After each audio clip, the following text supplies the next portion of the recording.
I think we're going to come to order because our clock is slow. We have no public speakers, I believe. No speakers. May I have a motion to approve the minutes of February 27? Are there any changes to the work plan? Yes, there is one change. For this month, April 2012, originally we said we will have the end of year 2011 report on EEO. Instead, we have the first quarter 2012 report on EEO.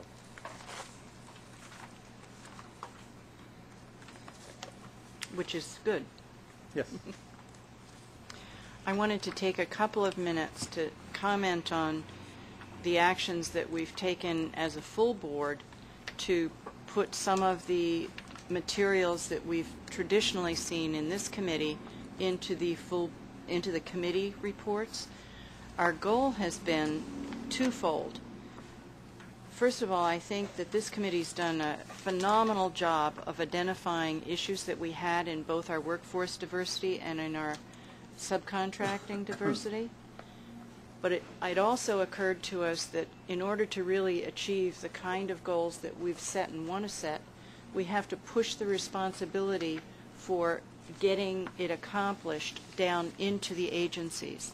So you saw in February that Metro North and Long Island Railroad presented some of their workforce numbers. You've seen that we've had the entire CPOC, or Capital Program Overview Committee, taking a look at whether or not the mentoring program and the subcontract diversity issues and goals are being met. That's our way of trying to get broader understanding from the entire board, and also to get the agencies to recognize that this is not something we do here. This is something we do at MTA, and they have a responsibility to do it. I never want you to think that it's a lack of confidence in what you've achieved over these last few years as the Diversity Committee, because that's not what it is. It's recognizing success and recognizing that we need others to help us. And in that goal, we will be hearing the workforce numbers from transit next month. So our goal becomes more what I think it should be. We set the goals and we review the programs that are designed to help the agencies meet them. Because that way I think we're really using your expertise to its best. You become not only responsible for setting and evaluating the goals, but for helping these agencies do better than they are. And for that I thank all of you. So the first item is our diversity outreach. And who's going to do that? Zaneta's not here today, but Danny Right. Camacho will start. Good Danny, afternoon. yes, we saw you on a video earlier today. Okay, great. Good afternoon. I'm just going to quickly go over the items for April. We participated in the annual National Grid Procurement Conference. It was also a matchmaking event, and that was held at Chateaubriand in Carr Place, Long Island. We also had our Chief Diversity Officer speak at that event on a panel. One item that's not listed is tomorrow night we will participate in the Harlem Town Hall meeting, which will be presented by the Greater Harlem Chamber of Commerce.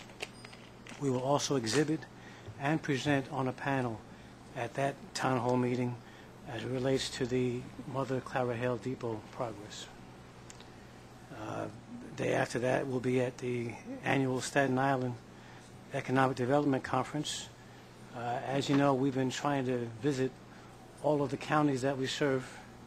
We'll be visiting Staten Island for the first time. We also plan to visit the counties in Connecticut in the near future. And the rest pretty much explains itself. At most of the events, we both exhibit and we participate on panels. And you'll see from April through June, those are the events we will be participating in.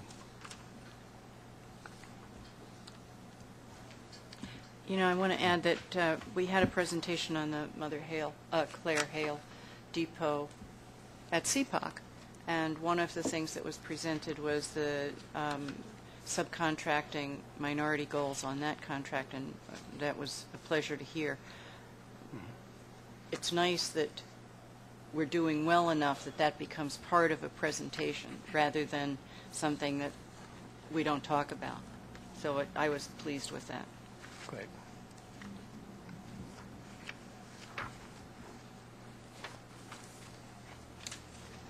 Shall we move into certification? Yes. Well, actually, there are the diversity programs. Yeah, I was wondering if, who's going to, are you going to do it? Yes. Okay. Good afternoon. For the month of April, we will have MTA Diversity Council and Metro North will celebrate the Jewish American Heritage Month. That event is to occur on April 30th, and I believe it's here at 347th on the 5th floor. In May, the MTA Diversity Council will celebrate the Asian American Heritage Month. Long Island Railroad will celebrate the same event, as well as B&T. So Bridges and Tunnels event will occur on May 11th. Long Island Railroad event will occur on May 18th. And at the moment, headquarters has not scheduled a date. So if you miss one, you can certainly catch another.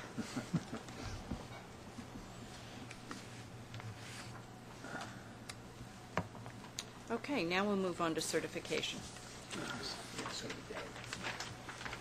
I'll be filling in for Carolyn as well, who is Jack of all progressing well. trades. As you can see, if you compare the charts for 2010 to 2012, our activity dropped a little as it relates to applications received, where in 2012 we received 24 as of the end of March.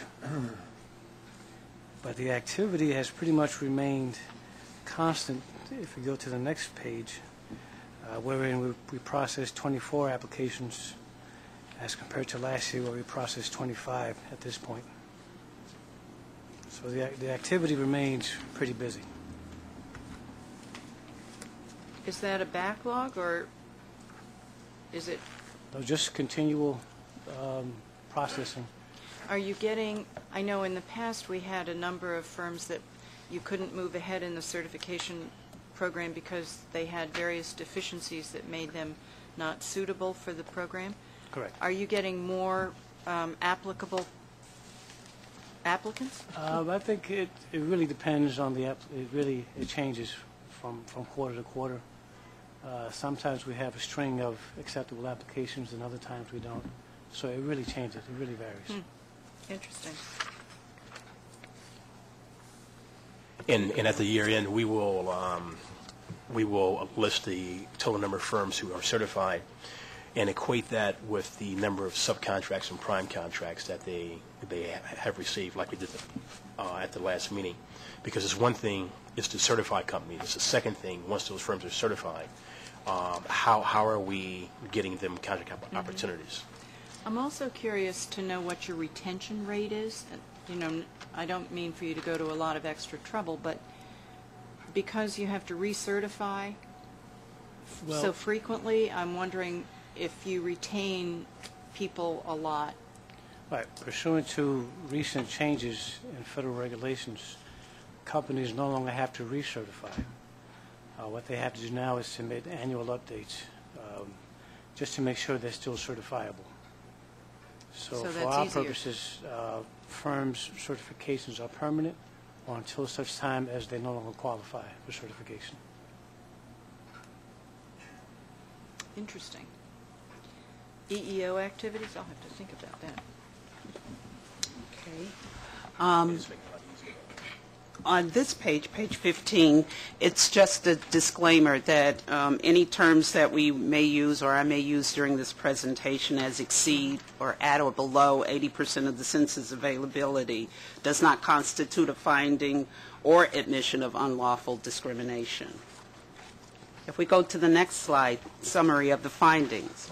As of March 30th, 2012, Females, Hispanics, and employees classified as others are the most underrepresented protected groups at the operating agencies. What we did notice is that a majority of the underrepresentation occurred in the administrative support, skill craft, and service maintenance job categories. Positions within these three categories usually require successfully passing a written test, and some of the positions also within these three categories are non-traditional for females. What the agencies are looking at now, and I've had each of them take a look at these three areas and try to determine where the barriers are, and they are looking at it. What we have done is, and at my directive, I've contacted the Department of Citywide Administrative Services. I have spoken to a transit representative who works very closely with what they call DCAS on the exams, and I am told that they do a impact analysis on race and gender. I have also, through some of my colleagues, have spoken to someone within New York State Civil Rights Commission who also does an impact analysis based on race and gender. They look at the exams to determine whether or not if there are any barriers. So we are still exploring whether or not if the exam is a problem, and if so far I haven't really found that to be the issue here. So what we're looking at is how can we better prepare the applicants for the examinations. So here you have, I'm sorry. If you can also just brief us briefly on the most recent meeting we had with all of the agencies last month and the template that's being created with respect to reporting. Sure. Last month we met with the EEO representatives and the HR directors met to discuss what type of template would be used for each of the operating agencies' quarterly meetings. And we came up with a template that's very similar to what's in the Diversity Committee report. The only addition that's not listed here in the Diversity Committee report is the attrition rate and the retention rate. But that will be listed in each of the operating agencies' quarterly reports. So for those agencies who do have hiring issues, they are now going to be required to create a strategy of what they're going to implement in order to improve. That is correct. They will be working very closely with their HR representatives and trying to identify the barriers for each of the identified areas. I mean, some of them have, for instance, like I work on Capital Construction's EEO program. I'm responsible for their reporting. And our conversation centered around, joining different organizations and maybe becoming more involved and getting more out there so that they could possibly determine what might be the barrier. Maybe there are some things we haven't looked at. So one of the steps that they're going to take, because they're going to have openings in the last quarter in the area that they have an underrepresentation. So what they're looking to do now is to join different organizations and become a little bit more involved. May I think that's great. I'm sorry. I think that's great. With the utilization data disaggregated, it really does tell a story. And the extent to which the operating heads are required to justify what the heck is going on and lay out steps to improve it, I think is an extraordinary step and an extraordinary internal step. So I congratulate everyone for that. For example, you mentioned capital construction. Correct. Officials and administrators, you don't have Right. to take a test for that. Right. Hispanics, And Nope. blacks. Right. somebody's got to explain how that is. Right. in those reports, and the list goes on, but in those reports, I just use that as an example. I presume that that then those reports will be percolated up, so Yes. that and I think that's all to the good. Then this is going in a very good direction, It a is. really good direction. It is. And Madam Chair, I want to point out that at the last meeting, our CEO was down in that direction where I usually sit at board meetings and paying careful attention. I was elated when I heard, like you did, that MTA Transit on, as of May, will start reporting all of these things. I presume there's a similar timetable for every other operating agency. There is. Wow. I have never seen this level of response in The government. form, I think gotta you tell created the form that the agencies are going to be used, right? Well, it was in combination with all the EEO representatives. Like, we took a portion of Bridges and Tunnels report, and we took the Diversity Committee report, and we all got into a room together, and we had a discussion as to how the report should look. One of the requests we made was that all the agencies use the same format, Right. because trying to interpret the different formats causes great angst amongst board members. So Something this is good really is a good happening thing. here, Madam Yes, Chair. absolutely. And you are all to be congratulated for it. Thank you. Something very, very good is happening. I also want to highlight you saying that what's happening here is a good thing, because I realize that this has been going on for a long time. You know, in Absolutely. my tenure here, I've seen huge changes, and, you know, we kind of hit a bit of a problem over the last 2 years, but when I first came on the board, we weren't hitting good numbers for a lot of these categories. So very true. there's been a lot of progress made, and I think you're down to some more difficult issues now, which I'm glad to see you trying to resolve. Yes, I'm working with a company now who has agreed to conduct an adverse impact analysis. They work with several of the agencies, so I'll be sending out an email to them to let them know that the representative has agreed to conduct the analysis for free. So we'll be able to, better understand where the barriers are. Let me also say, Susan, thank you, because you were the first one to mention that the focus on the workforce should learn from what we did with the mentoring program and identifying what the impediments are, and then creating programs to certify firms and get them involved in our contracting process. Well, I have a lot of support from committee members who see things the same way I seem to see them, which is very good. So it's not me, believe me. Okay, if we move to the new hires? Yes, please. Okay. As of March 30th, 2012, MTA and its agencies hired a total of 628 employees. 23.7% of the total new hires are females, while 67.4% are minority. Of the 67.4% that are minority, a large percentage are black. Blacks represented 41.9%, while Hispanics represented 14.3%. So we have seen an increase in the number of Hispanics being hired, which is really tremendous.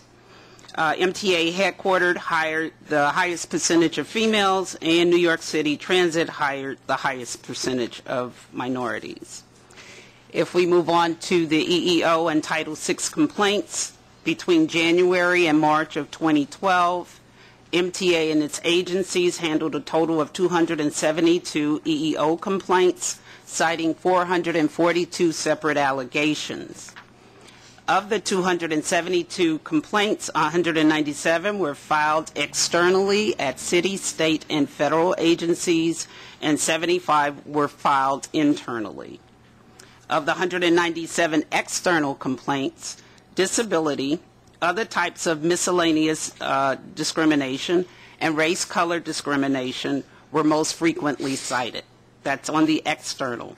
For internal, of the 75 internal complaints, other types of miscellaneous discrimination and race color discrimination were most frequently cited as a basis for the complaint. Between January and March 2012, MTA and its agencies handled a total of 18 Title VI complaints, citing 20 separate allegations. Of the 18 complaints, race discrimination was most frequently cited as a basis of the complaint.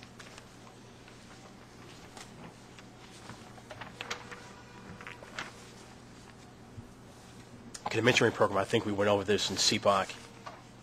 What I will say that our focus now is going to be twofold. The first focus is going to be to see if we can maximize the amount of projects that we are putting into the mentor program, and we're currently having conversations with the Chief of Staff and the Chief Operating Officer, and Ron Separita and I, and then we're going to brief the Chairman as to what makes sense as far as putting more projects at a faster pace in the mentor program, since it's a vehicle now that's proven to issue prime contract awards to MW and DBE firms.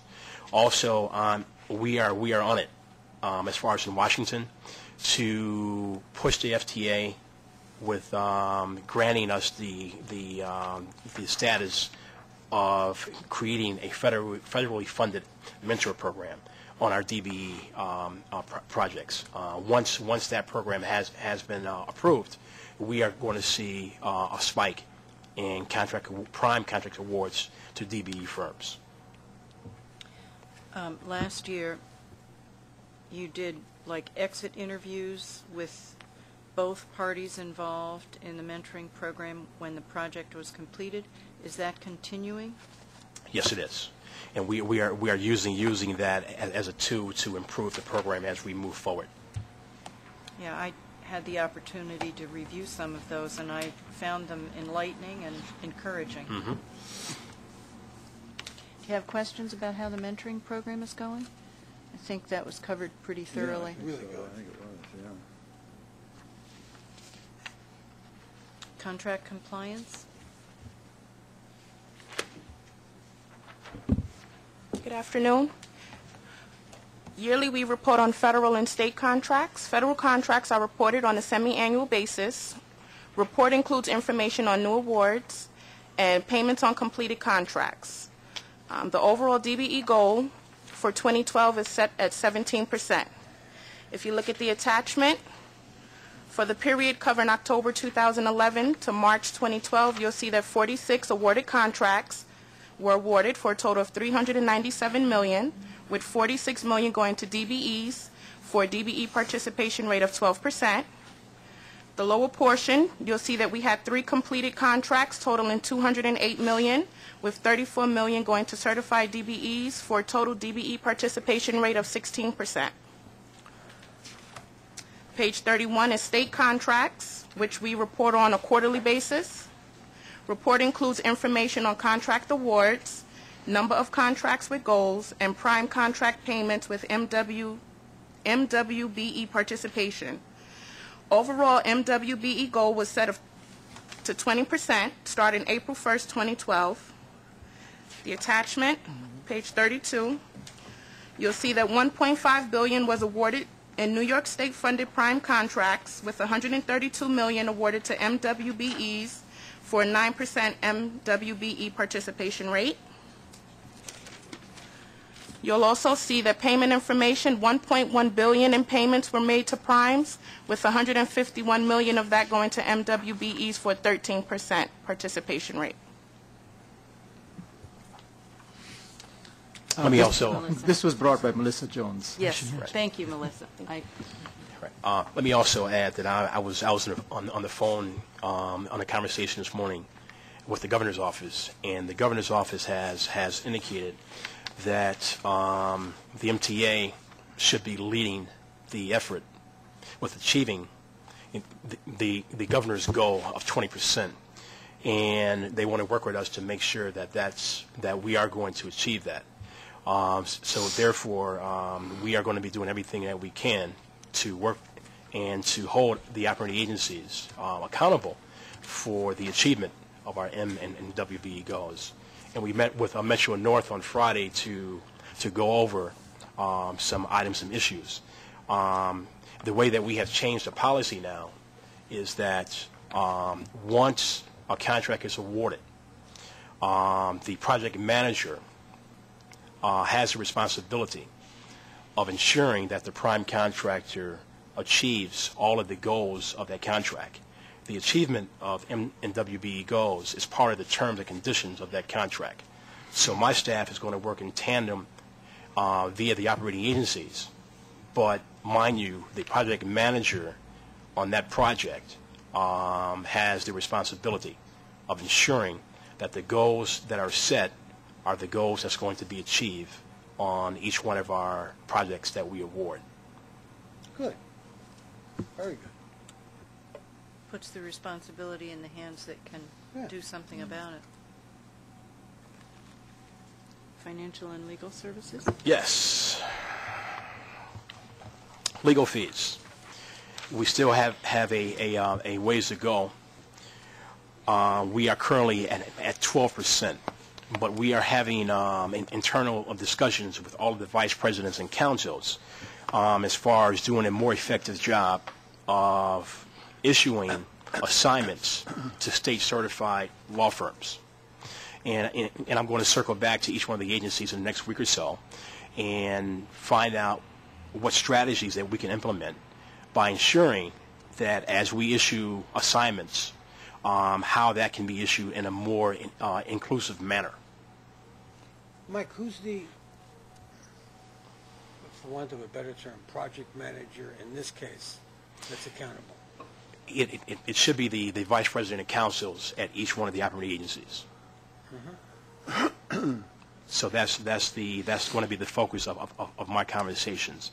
MTA Bus recently, as last week, they awarded 5 cases to a state-certified firm. So the focus in this area and the follow-up is starting to have a positive effect. But there is no way in the world in the largest city, the largest diverse city in the country, where state-certified law firms should not be getting assignments from the MTA. Oh, Metro North, 0 across the board. Well, that's a conversation that we got to have with Seth Cummings. Bridges and tunnels, 0 across the board. Right. It's also kind of a difficult topic because the board prefers to see these legal fees driven down rather than expanded, so it's difficult from every perspective you can think of. I don't know that anyone can make, I'm not sure that anyone can make That an happen. effective argument in advance of a bid that it's Right. going to drive fees up No, unless that person really doesn't want to see this bid. that's right. Underwriter fees? Yes, underwriter fees. We are doing a better job. We are currently at 17%. This took a lot of work, Fred, the underwriters.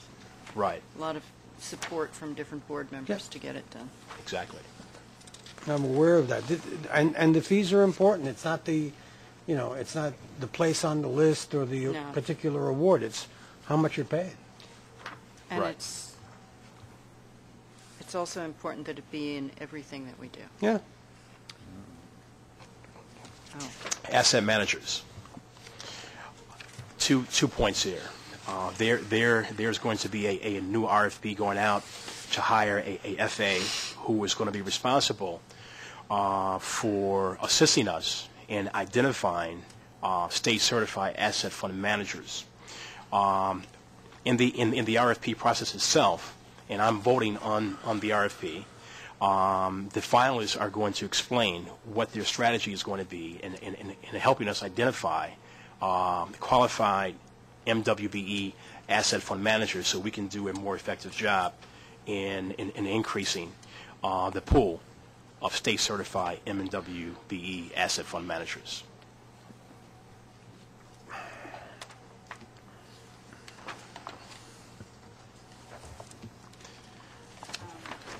you want to make some comments about the discretionary purchases? Yeah, program? yes. There's a new state law which gives us the ability to purchase goods and services from MWBE firms by going directly to one firm or pool of firms as a way of driving up MWBE inclusion in the buying of goods and services.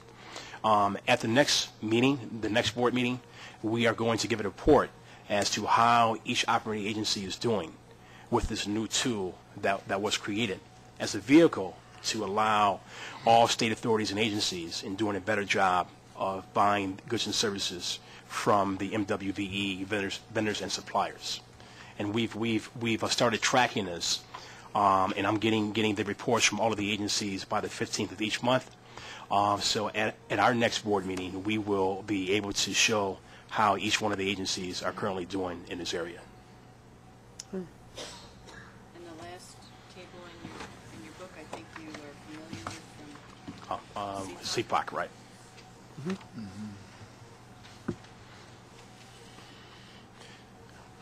So we headed on the right track, but we are not where we should be, and we are working night and day in order to increase our contract awards to our MWBE firms. That is evident. yes, it shows. Thank you. Well done, really well done. Any other issues to be discussed today? I thank you all. Let me also, Thank I want to just announce a new staff addition. Gina has joined us as of this morning, and she is replacing Luz Liddy as my new assistant. So she's here Today, and you get to taking do minutes. the first day. You know, it's called baptism by fire. Well, welcome. Nothing else, then we're adjourned until the July meeting. Thank you. Cool, thank you. Not till July. And I will follow up with Ron Separita in creating